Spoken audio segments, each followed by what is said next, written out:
baixar, hein? Bolsonaro! Aqui, presidente,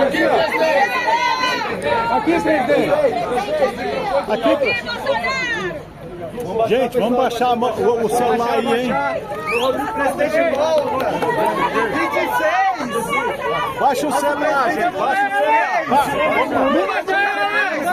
Peraí, tá doido, hein? Vamos abaixar o celular aí, ó. Baixa o celular. Baixa o celular. Baixa o celular. Baixa o celular. Ei, baixa o celular aí, gente. Ei, baixa o celular. Baixa o celular. Ei, baixa o celular. Baixa o celular, gente. Ei, baixa o celular. Baixa o celular. Baixa. Baixa. Vocês estão nos visitando e apoiando, muito obrigado. É nóis, presidente. Mas é uma situação extremamente grave. Ô, de azul, abaixa o telefone. Baixa a cabeça aí, gente, por favor. Ô, fotógrafo, baixa aí. Realmente... Baixa. terrível. Baixa aí, gente. Peraí, amigão, peraí. Ô, desculpa. Baixa só um pouquinho. Da forma leviana como está sendo feito. Só um pouquinho, amigão. Tá totalmente com a cabeça mesmo. Até pelos áudios. Faz os caras na frente pra baixar aí. Baixa aí, amigão, só um pouquinho. O outro na frente seu, da sua frente. O processo todo é conduzido. É alterado o tempo todo. Amigão, é porque você tá totalmente... Tem uma pessoa também na minha frente, eu tô até Calma, Vai exatamente ser alterado. Matheus, a abaixa, maneira que convém ao encarregado do inquérito. Nem vou falar que vocês estão cansados de saber que o inquérito não tem a participação do Ministério Público. A mesma pessoa faz tudo. E no final dá o relatório e vota para condenar quem quer que seja ainda. Golpe de Estado é uma coisa séria. Como disse agora há pouco, o presidente Temer tem que estar envolvido. Baixa o celular aí, todas as gente, armadas. por favor. Ninguém vai dar golpe com o general da reserva e mais meia dúzia de oficiais. Mas vamos lá. Eu preciso fazer um breve relato. Eu quero chegar na origem do problema. Eu quero chegar na forma da equação. Primeiro eu passo a palavra para o doutor Paulo aqui, meu advogado, depois eu prossigo. A defesa ela vê com muita preocupação o que está se passando hoje em relação a esse inquérito, que é mantido em sigilo a despeito de a Polícia Federal divulgar na sua página a relação dos indiciados e manter mesmo assim sigilo. Essa é uma situação gravíssima e não se admite na medida em que o indivíduo indiciado, considerando que o indiciamento é o rascunho de uma futura acusação, ele impede que o indivíduo possa se defender da narrativa que se constrói contra ele. E nós temos aqui a certeza, a convicção de que, pelos fatos que são colocados, apresentados aos pedaços pela imprensa, evidentemente é construída uma narrativa. O presidente Bolsonaro jamais soube, aqueceu ou participou de qualquer trama golpista para derrubar o Estado Democrático de Direito ou impedir a posse do presidente eleito. Que fique claro isso e lembro a todos. Questionou-se muito o silêncio do presidente Bolsonaro logo após a eleição. Não se manifestar em relação aos seus eleitores. Isso houve um preço político para ele, esse silêncio. Justamente não querendo insuflar qualquer manifestação mais agressiva ou violenta. Isso houve um custo para ele e hoje ele é imputado justamente o que quis evitar o tempo inteiro. É lamentável que hoje as pessoas que são indiciadas não saibam, não tenham a mínima ideia de por que estão sendo convocadas e apontadas como criminosos. Nós temos que buscar a origem do problema. Alguns acham que a origem do problema foram as eleições de 22. Eu vou demonstrar que foi um pouco antes. Foi lá em 2018. Mas vamos agora dar uma focada em 2022. Pré-eleitoral. O que aconteceu? O TSE pesou na balança de modo que o resultado final fosse para o outro lado. O TSE agiu de forma bastante parcial. Resumindo, eu não podia fazer absolutamente nada. Não podia fazer live em casa, não podia mostrar as imagens do Lula defendendo o aborto, do Lula defendendo o roubo do celular para tomar cervejinha, não podia mostrar as imagens do 7 de setembro, a minha ida no funeral da Rainha Elizabeth, mostrar a imagem minha lá na embaixada em Londres, Não podia mostrar o Lula com o gol do CPX, do TC comentário sobre aquilo. Não podia mostrar a amizade do Lula com os ditadores da América do Sul todo, Central também. Mas uma coisa... Baixa o celular, por favor, gente. E muito nessa balança. Quando o TSE o rapaz de preto aí, ó, resolveu fazer uma campanha, gastou dinheiro com isso, para que jovens de 16, 17 anos tirassem o título eleitoral. E essa garotada, em especial aquelas que foram tirar o título de última hora, pessoas que têm menos informações, 3/4 votam no PT, votam na esquerda. Ou seja, um pouco mais de 4 milhões de jovens tiraram o título eleitoral. Só aí, 3 milhões. O Lula, 1 milhão para mim. Eu estou sendo até me beneficiando. Eu acho que esse percentual é até maior por lá de lá. Só aí, nós temos 2 milhões de votos, ou melhor, 3 milhões de votos a mais para o outro lado. Só aí decidiu as eleições. Eu acho que ninguém vai discordar disso. Entre tantas e tantas outras observações que eu tenho, que o TSE tomou partido. O TSE, inclusive, decidiu que não podia diminuir o preço do combustível. Eu não falei de diminuir o preço do combustível. Mas o TSE proibiu antecipadamente. Como se eu fosse dar uma canetada junto com o Paulo Guedes para diminuir o preço dos combustíveis. E era um momento de crise, onde o mundo todo, o preço dos combustíveis explodia. Fizemos via parlamento. Baixa aí, gente, por favor. Fizemos via parlamento. Fizemos via parlamento, zerando os impostos federais de combustíveis. Mas a interferência do TSE foi enorme nessa questão. Parecia que era algo, ou melhor, com toda certeza, era algo pessoal do presidente do TSE para com a minha pessoa. Então, obviamente, isso pesou na balança. Não estamos falando aqui de fraude eleitoral de jeito nenhum. Pesou a decisão parcial, a imposição, a ação parcial do TSE no resultado final das eleições. Presidente, Eu não vou responder. Eu não vou responder. Eu não vou responder. a cabeça. Bem, vamos lá. Tivemos também, no corrente ano,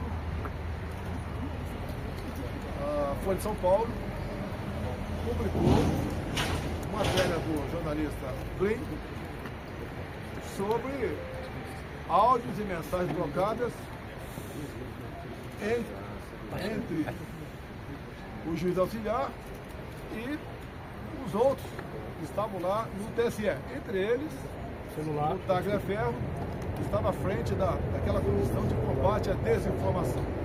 E esses áudios, se vocês tiveram acesso, tem aqui, realmente demonstra claramente que é um processo viciado. Eu não sou advogado. É um processo viciado, onde ele é conduzido. E, dado momento, o juiz auxiliar fala: olha, o ministro quer dessa maneira. E o Tagliaferro responde: vamos mudar? Mude. Nós não podemos desagradá-lo. O ministro mesmo, né? Então, o juiz auxiliar fala em dado momento. Ele está de folga agora, não tem sessão lá no Supremo, e está em cima da gente. Ele está ameaçando até vir aqui fazer o relatório. mais cheio, estava cheia. Use a sua criatividade. Essa é uma questão que eu tratava da Revista Oeste, para tirar do ar a Revista Oeste. Tivemos, inclusive, o fato dos empresários golpistas. Ou seja, um empresário entrou no inquérito, porque trocando mensagem entre amigos, deu um emoji, um positivo. Porque deu um positivo, ele passou a ser golpista. Qual a intenção disso? Tirar o Luciano Hang de combate. Ele me apoiava abertamente, cada um pode apoiar quem bem entende, tinha mais de 10 milhões de seguidores e foi silenciado. E foi um recado para os demais empresários, demais do povo, a não participar da política do meu lado, porque ia ser sancionado de uma forma ou de outra. Páginas e mais páginas derrubadas, como o Glenn mesmo disse. Inclusive, as plataformas não podiam dizer de onde era aquela ordem. É simplesmente ordem. Cumpra-se em poucas horas uma multa milionária. A mídia que nós temos livre são as mídias sociais. Vocês podem ver, imaginem se eu tivesse o poder do presidente do TSE naquela época, o senhor Alexandre de Moraes, eu fosse investigar o TSE como ele me investigou.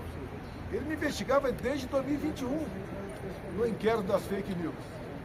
Por lá de lá, no dia da diplomação do Lula, quando o ministro Benedito passa ao lado do presidente do TSE, o senhor Alexandre de Moraes, ele fala: missão dada é missão cumprida. Que missão é essa? Foi cumprida? O Lula foi eleito presidente? Imagina se eu tivesse poderes para quebrar o sigilo do Benedito, quem sabe prendê-lo. Cabeça aí, gente. Gente do lado de cá. Baixa aí. Eu acho que eu consegui, inclusive, fazendo pesca probatória, que ele fez do lado de cá, fez à vontade, praticou a pesca probatória, cada vez mais abrindo novos e novos inquéritos, ignorando completamente o papel do Ministério Público. Onde é que ele chegaria? Imagine que aquele gesto do ministro degolando alguém, se fosse alguém do meu lado, seria o quê? Terrorista? Assassino? E do lado de lá, foi o quê? O que foi aquele gesto? Um gesto de ódio ou um gesto de amor? E investigaríamos também a sua equipe, o juiz auxiliar, Tagliaferro, quebrando sigilo, prendendo. Com toda certeza, muita coisa ia aparecer. Mas no final, é o mais importante que eu tenho a falar para vocês aqui.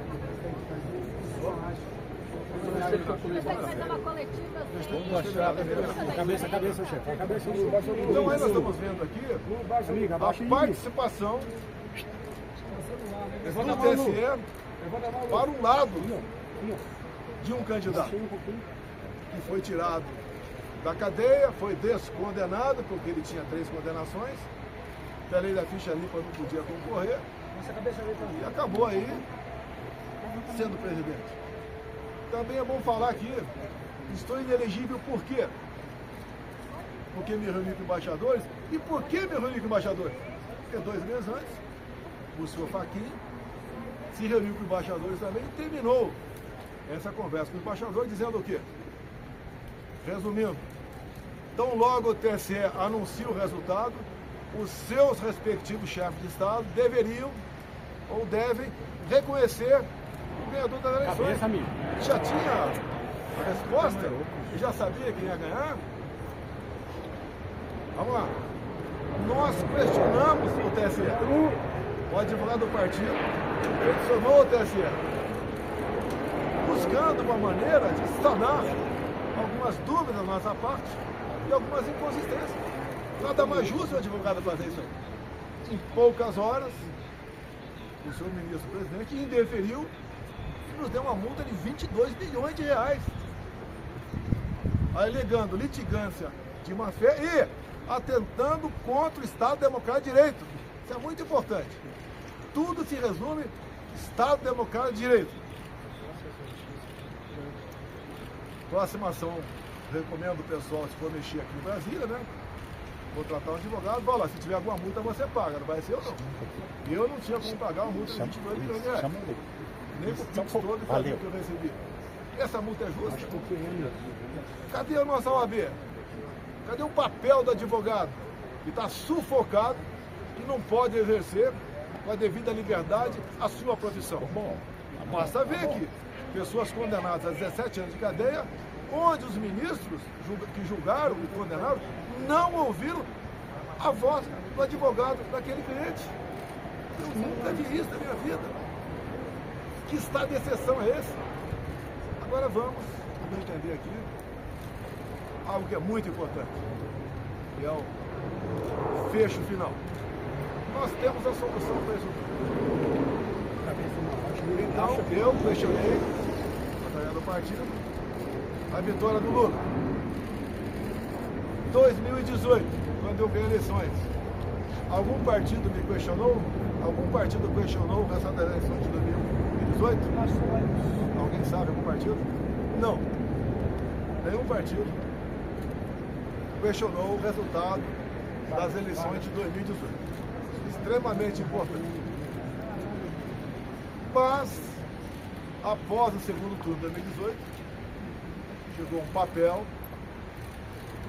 lá no TSE, e a senhora presidente Rosa Weber resolveu, isso é uma notícia de fato, né?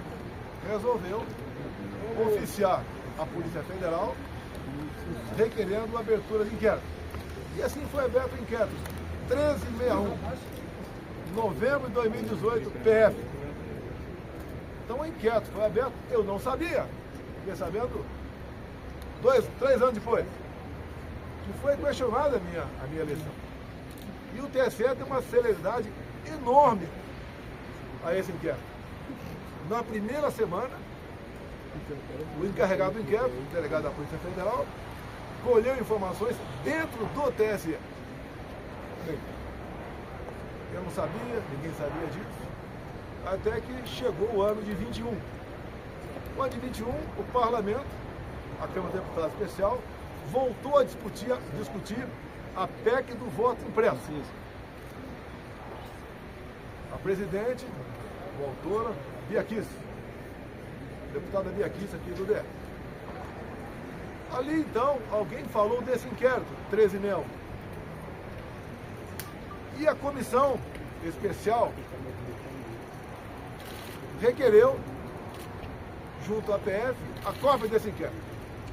E nessa questão, o requerimento foi aprovado por unanimidade. Todos os deputados de todos os partidos votaram sim, para que a Câmara tivesse acesso ao inquérito 1361. Assim sendo, o inquérito foi entregue pela Polícia Federal para a Câmara, e a Câmara distribuiu cópia a todos os deputados. E, obviamente, era um documento ostensivo. Até para mim chegou uma cópia desse documento. E foi espalhado para muita gente esse inquérito 1361, novembro de 2018, PF, aberto de ofício praticamente, né? A pedido da presidente, senhora Rosa Weber, Tribunal Superior Eleitoral. Aí começam os problemas. Por enquanto esse inquérito não estava tendo grande divulgação, mas o ministro Barroso foi lá na Câmara conversar com os líderes partidários. Os líderes no dia seguinte trocaram os integrantes da comissão e a comissão rejeitou dar prosseguimento à PEC. Bem, como independe isso apenas da comissão, o Arthur Lira avocou para o plenário, a plenário, apesar de ganharmos numericamente, não conseguimos os votos qualificados, né, para conseguirmos aprovar a PEC naquele dia da Câmara. Mas detalhe, depois da reunião do senhor Fachin com embaixadores, que essa política é privativa do presidente da República, não é dele, não é de nenhum outro poder, eu fiz a mesma coisa. Convidei os embaixadores e convidei, por ofício, ao senhor ministro Fachin a comparecer no Alvorada. Convidei. E ali eu mostrei para os embaixadores o que era aquele inquérito ostensivo. Bem, no dia seguinte, chega a notícia, o inquérito tinha acabado de ser classificado como confidencial, ou seja, secreto. Ninguém mais podia tomar conhecimento. E até hoje, se alguém falar alguma coisa do teor do inquérito, está em curso aí um crime. Eu não vou ser esse criminoso de falar para você que está lá dentro. Mas realmente, não é preocupante, é horripilante o que está nesse inquérito. 3 páginas deles apenas interessam. Só 3. Tenho aqui decorado na minha cabeça. Posso falar? Tem de vista ele ser confidencial. E ali, esse inquérito de 2018, as eleições de 2018 e não de 2022, bota um ponto final na confiabilidade ou não do nosso sistema eleitoral. Vocês viram há pouco tempo na Venezuela o voto impresso. Foi acertado no ano passado, Estados Unidos, Venezuela. Deu Maduro, fez o teste do voto impresso em dezembro do ano passado, onde ele pediu junto à população se podia ou não tomar as medidas cabíveis para ir para a Guiana e tomar a região de Essequibo. E ele faz uma demonstração ali, Maduro. Olha, aqui são 5 perguntas. Vota sim, sim, sim, sim. meter um papelzinho, tem país que não tem papelzinho, e bota na urna. Bem, tivemos eleições na Venezuela. Voto impresso.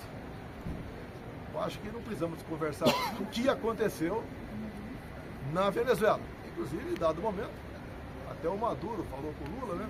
O Lula não quer reconhecer a Venezuela como Maduro como legítimo presidente eleito. Ele falou, olha, a sua justiça eleitoral reconheceu a sua vitória. Por que você não vai reconhecer a minha vitória via minha justiça eleitoral? Bem, o Maduro me apresentou aí, ó, as planilhas, né, os mapas, não apresentou nada e foi na mão grande, aí se intitulou vencedor das eleições. Mas isso não está em jogo aqui não. A eleição na Venezuela, até o ano passado, era igualzinha ao do Brasil. Passou a ser, agora, começo desse ano, de papel depois de um acerto dos Estados Unidos que queria comprar petróleo da Venezuela. Bem, agora, o que eu peço a vocês da imprensa? A imprensa, como advogado, é outro assunto. Via lá e peçam esse inquérito 1361/2018. Se conseguirem, só ligar para mim que eu digo a página para vocês descobrir algo que é inacreditável. O meu advogado, eu solicito a ele que peticione também o senhor Alexandre de Moraes para que nós possamos ter acesso a esse inquérito, para que possamos esclarecer as eleições de 22 via 2018. Isso é fundamental. Tem gente que tem dúvida e nós podemos dissipar essas dúvidas com um documento oficial produzido pelo próprio TSE, por iniciativa própria da senhora Rosa Weber, que pediu para a Polícia Federal, ou determinou, que fosse aberto esse inquérito. Presidente. Por aí, agora eu peço, estou fazendo perguntas, você está encerrando, vou ficar aberto a perguntas, e vocês pedirem via lá esse inquérito.